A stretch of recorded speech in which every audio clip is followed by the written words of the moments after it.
Hey everyone, welcome back to another YouTube video, and in this video I'll be showing you guys how to verify your PayPal account to unlock full access. If PayPal limits sending, receiving or withdrawal, verifying your account fixes it fast.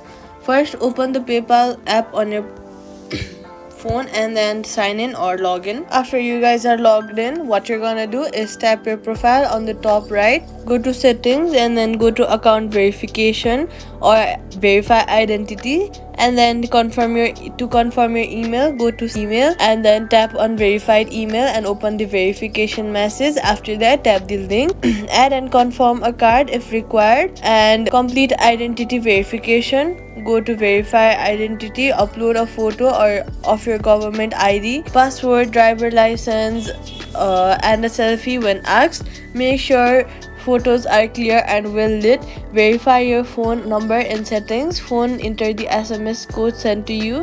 Turn on two-factor authentication in for security protection. And that's it. Subscribe for more